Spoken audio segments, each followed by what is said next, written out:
Hi, how are you? This is Dr. Damaris Maria Grossman, and this is the Mindfully Integrative Show.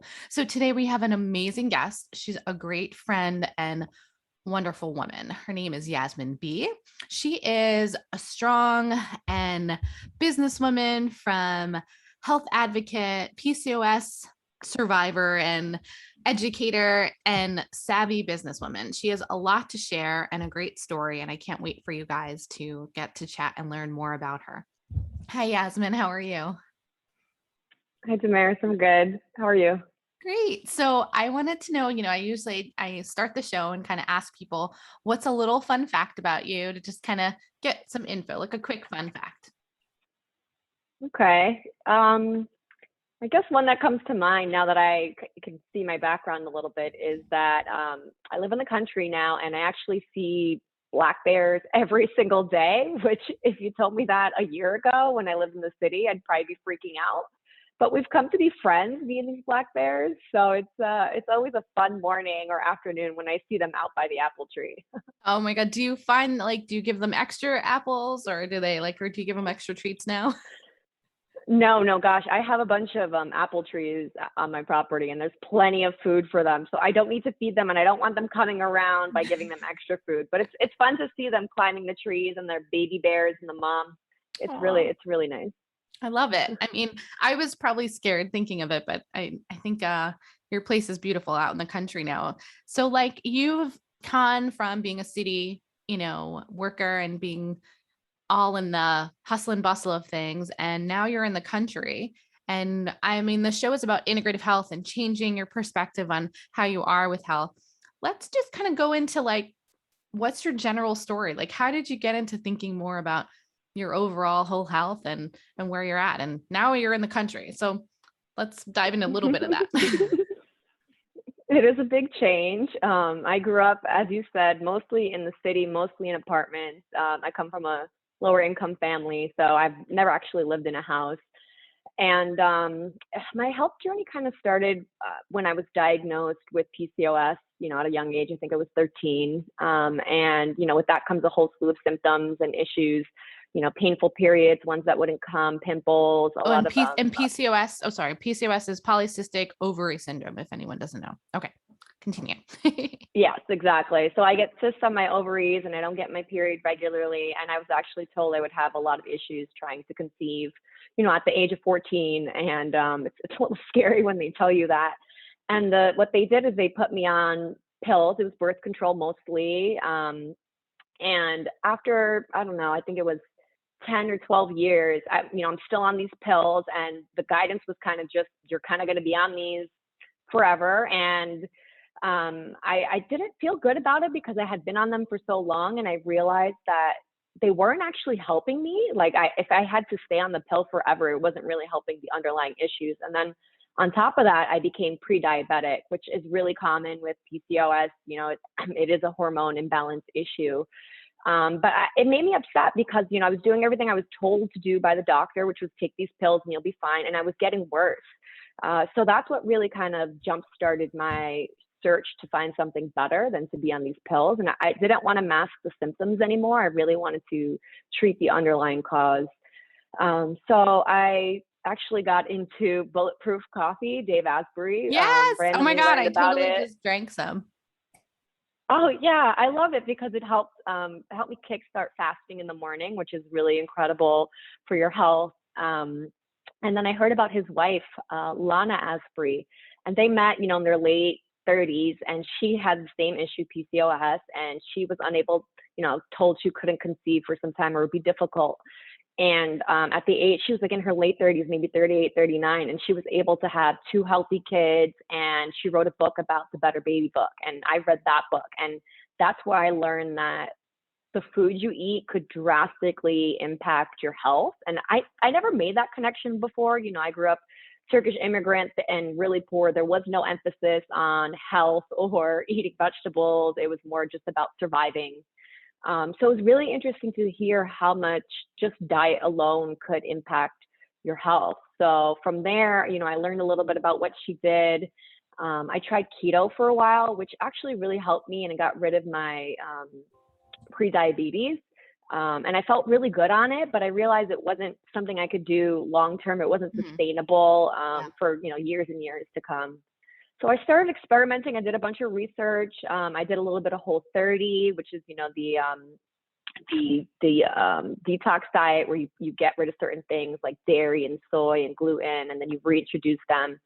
And I kind of found the right balance of things that worked for me, for my health. And I was eventually able to get off my birth control. My doctor did a lot of blood work. I found a new doctor after all of this. I found a functional doctor, and she's really good about Yay. testing my blood levels every quarter. So we were able to track my progress, and like seeing my blood work and my hormone levels balance was really encouraging and inspired me to keep doing it. But what really made me stick to it, honestly, were the unforeseen benefits. I started to feel amazing. I would wake up and not have brain fog. I wouldn't need to have that cup of coffee first thing in the morning. I didn't have as much gas and bloating as I used to. It was almost every week, few times a week, and sometimes it would be painful. That's gone. I just feel a lot healthier. My skin started to look better. My hair started to look better, and that's really what made me stick to it. And I finally got to a point now where, looking at my blood results, you almost couldn't tell that I have PCOS, and my eggs are dropping, and my doctor tells me I'm perfectly capable of conceiving now, and it's almost like I don't have PCOS, as long as, of course, I stick to this diet and a lifestyle change too. That was a big part of it. It's lifestyle change. I mean, it's what you put in, and I talk to people, and for myself, I'm included. I completely had to change the way I eat all the time. It's like, it's when people are like, oh, and I'm like, it's majority of the time, I like 80 to 90% of the time, that's the way we eat. That's what we put in our body. And I think that you're right. In our cultures, like, we just weren't taught that. And in society, it's like the sad American diet. It's a matter of whatever crap they decide to put into food, they said, okay, that's what you eat. And it's so unfortunate. Um, but I'm just so glad that you kind of came to like a realization of that's important. And now you just do it on a regular. Yeah, honestly, like I've tried all these things in my life to lose weight, Yeah. Oh, don't worry. and I never stuck to it. It never really helped. But what motivated me was how great I felt. Like that's what helped me stick to this diet. It was waking up without the brain fog. It was not being gassy, not having pimples all over my face. That actually really was a big motivator. And I realized, sometimes when I do eat Mhm. bad stuff, I feel it. I feel it the next day. I feel groggy. I feel bloated, and I don't want to do that. So it's a big motivator for sure. No, that makes like so much sense. What's your go-to, or like what's a couple things that you did, one you took away and one you added into your overall? There are a lot of things I actually changed. I would say, before I answer that, I would say the biggest thing is just quality of ingredients. I Ah, realized that it's not necessarily that I'm eating horribly, although there were some changes I had to make, but it was more about quality. So am I eating quality meat, hormone-free meat, antibiotic-free meat, organic vegetables, just really clean food, less processed stuff. And then I would say the thing that made the biggest change, because it took me a while to find a diet that worked for me, and I had to right. really listen to my body. The same thing doesn't work for everybody, and that was something that took me time to learn, is listening to and feeling my body after I ate things. And I would say the thing that made the last thing and the hardest thing, but the thing that made the biggest difference, was giving up dairy. I never Yeah. thought I could do it. I love cheese. I love ice cream. But once I did it, it was really the last thing that changed everything for me. So now I'm probably 95% dairy free. I'll have the occasional cookie or something that has some dairy in it, Mhm. maybe. But I do notice when I eat it that my face does break out. So it's motivating to see how much my diet is really changing the way I feel. And then I would say the thing that I added in, it's kind of sad. There's so much misinformation when it comes to health and food out there. I really thought for a long time that a low fat diet was the best thing to lose Right. weight. And that's Mhm. how I did that It's for so wrong. years, not realizing that your body needs healthy fats to survive. So much so. So the biggest thing I added in was just super healthy fats and lots of it. So a lot more avocado, a lot more olive oil, a lot more salmon, a lot more nuts. Mhm. Love it. That with cutting out, balancing carbs a little bit, really made a big difference for me. Yeah, no, I totally, I love the fact that you talked about the healthier fats. I have that conversation daily with patients and clients, and it's like putting that into your body is, the good, and understanding like the difference between a good fat and a bad fat. That there people just Yeah. don't Yeah. always get it. Keto does not discriminate. They say eat whatever fats. I And so know, you it's learn to like tweak things a crazy. little And bit. then someone goes, "Well, why do they have a heart attack on keto?" I'm like, "Well, because you're not eating the right fat." Hmm. You know. So I digress. But you've had a really strong story. You went from changing because of the PCOS, and that was a big advocate. And now like you're like you went all out. When I talk about integrative health and trying to, live and walk the talk, you not only have changed your overall diet, but with this last year, obviously with the pandemic and COVID, and we're actually almost 2 years coming up now. You went from city living to now where you're at in this beautiful place. Do you want to talk a little bit about that and what motivated Yeah, you? it's quite a journey. It's mostly because the people, that I grew up around and with, they don't come to the country, they don't go hiking, and it's unfortunate. I realize, especially in lower income areas, around New York City, it's less common for people to, go to the lake, go bike riding, do all these things in nature, just because it's so difficult to access. So I realized, I think it was sometime after college, for the first time, one of my friends from work was like, let's go on a hike. And I had never been hiking in my life. And honestly, from that first time when I went out there, I just found such profound like peace and joy just being out there, that I knew I had to make this a regular part of my life. So I grew up, I'm in the city, I'm working in the city.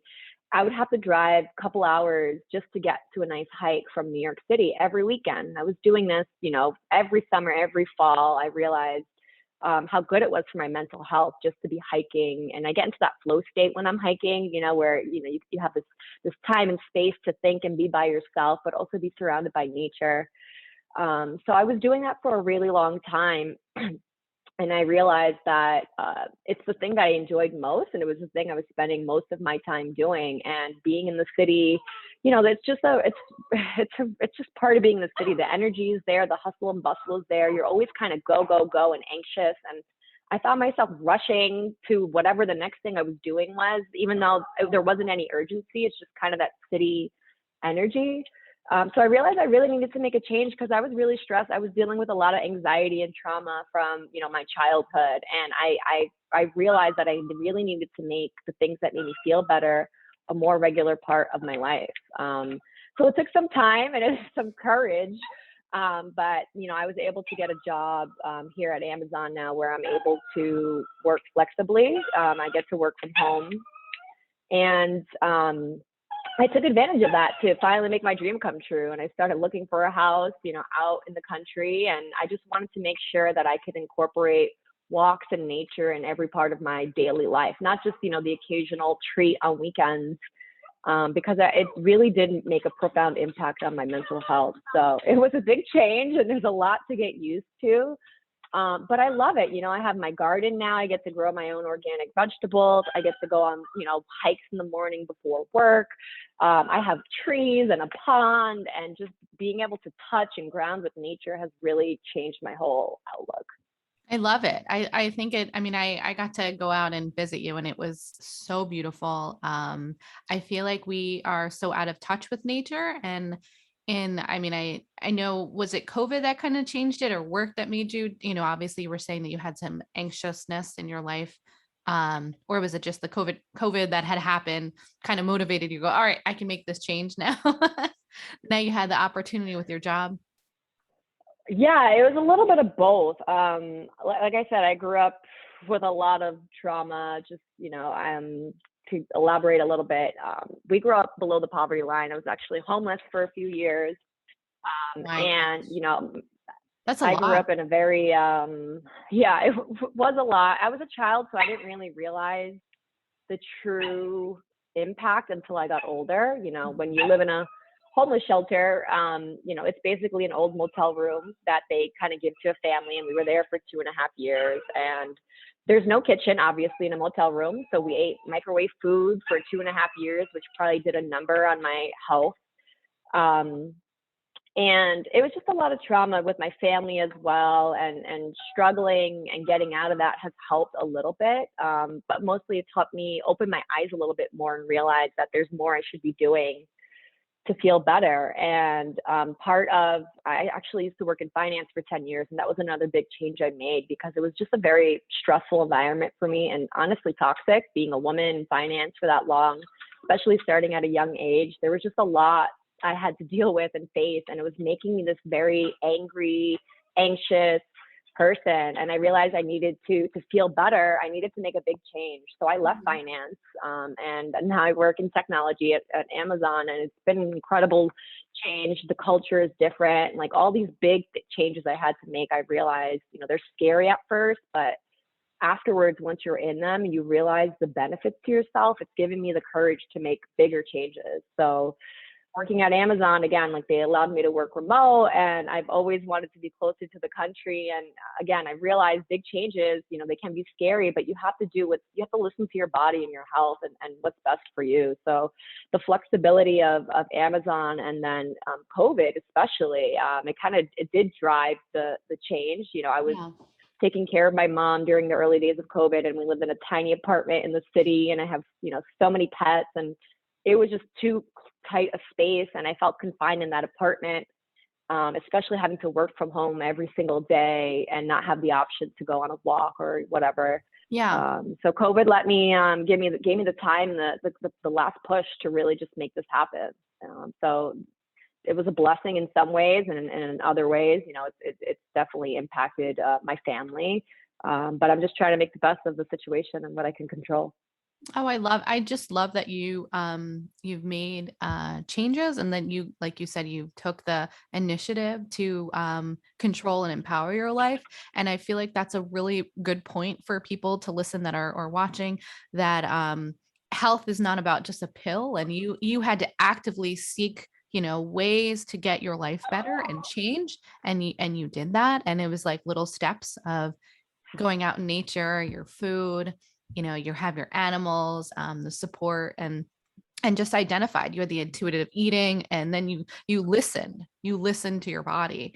And I think that alone is like profound. What for you, I sometimes ask people, like, what inspires you at this point in your life? And but I feel like you've got a beautiful, situation now. So I'm assuming your nature and stuff inspires you. But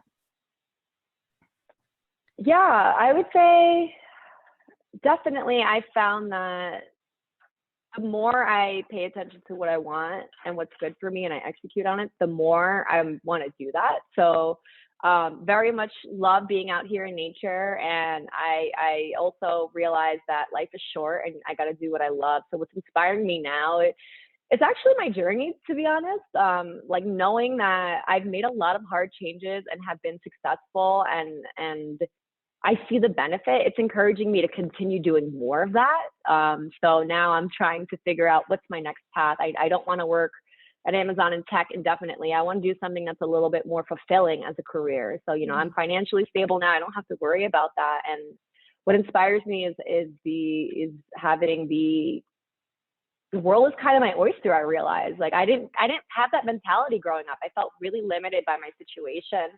And I felt like, there were a lot of things I just wouldn't be able to do because I didn't have access or resources. So my journey has inspired me to not stop dreaming and to keep pursuing those dreams, those things that seem really far-fetched, like, oh, I'm going to move to the country one day. yeah, Like it starts with that, and you just slowly, explore small steps to get to it. So yeah, I'm really excited. I love it. I mean, you're a badass woman, I would say. You went from such a strong and like such a hardship, and you've grown, and now you're like this badass woman, businesswoman, successful, and people need to see that and understand that, like, it's possible. What do you think drived you? Like, what is it, how some individuals give up and other individuals pursue? What exactly, like, because I know you said you had some anxiousness in your life, but what exactly drove you, like, that kept you going and keep positive? What kept me positive? Initially, what drove me, un- I, w- I don't want to say unfortunately because it helped me get where I am, but initially what drove me was just fear of poverty. Like I wanted to help my family and I wanted to make sure that we never had to worry about money again. And I was able to accomplish that, thankfully, through my career. But longer term, what's motivated me is really um, just knowing that I can make a difference, honestly, in people's lives. Like even coming from where I came from, I found ways to give back and inspire people to give back through charities and fundraising and I feel like I can make a difference, and I feel like we can all make a difference. That's the thing that I think, especially during COVID, I realized you don't have to change the world. You can just change your little world, and that alone will have a lot of rippling effects. So just, like my healthy eating habits, people notice, my friends and family notice how much better I'm feeling, and then they ask questions, and I love sharing everything I've learned just to help people feel better. So what inspires me is really just wanting to help others overcome, whatever they're dealing with. Because I think I went through so much growing up that I just want to help as much as I can. So I love it. I mean, yeah, you have such a big heart, and you're driven, inspiring, and there's so much that you have offered, and also like you said in your charities, you help so many people even during the pandemic, in your local community that where you grew up, that and you helped doing like, remember we did like a Christmas charity, you did a for few, the and then homeless kids. Thanksgiving, you did Yeah. so much. So that you've and making impact, like you said, one small impact is important. You don't have to do huge, right? Yeah, exactly. Everyone thinks go big or go home, but really it's the little things, and then it inspires other people. It really does. I know, like you, for example, every time I have some kind of charity event, you get involved, and I love it. And I think Much that so too. inspires other people to do more things too. It's a rippling effect. Yeah, I mean, I love that, we're trying to make a difference, even though like maybe our past may have been tough, and getting past that struggle to now success, like the struggle to success, that's what you are. And I just so enjoyed you being on the show and being a part of mindfully integrative, and just kind of incorporating your whole health thinking. Is there a mindful way or a little tidbit that you'd like to share with the audience before we go for today? Um, I would just say the again, I thought that like if I started a diet, I had to do it 100%. If I wanted to do this thing, it had to be 100%. It had to happen overnight.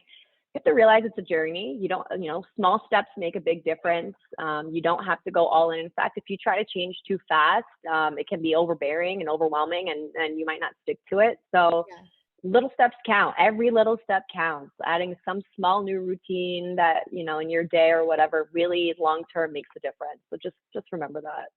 I 100% agree with you. I even added another fermented food that you recommended. I put those ginger carrots into my morning routine. I do some fermented, but I bought the ones Nice. you got. So I was like, oh, those are yummy. Um, Good for so I'm gonna probiotics. have, Yeah. yeah, I'm gonna have your note, like the way to for contact you, and in the show notes and extra stuff. But is there anything, any other way that people can contact you directly if you'd like them to reach out to you? Um, yeah, you can share my email address. That's probably the best way. Yeah, we'll put in the email address that, the one that the public one, not your private. And then but it's one where, if people like to reach out, and I know that you're gonna be on the show again, and then, at some point maybe some recipes or something, or just you out in nature on a video. Well, thank you so This much was for coming on the show, and I really appreciate your time and you sharing your beautiful story. no, thank you so much for having me, Damaris. This was really nice. All right, I love awesome. what you're doing. Any day to just kind of get I love highlighting inspiring and successful people. So you have a wonderful day, and thank you all on the show, and make sure you have a mindful way each and every day.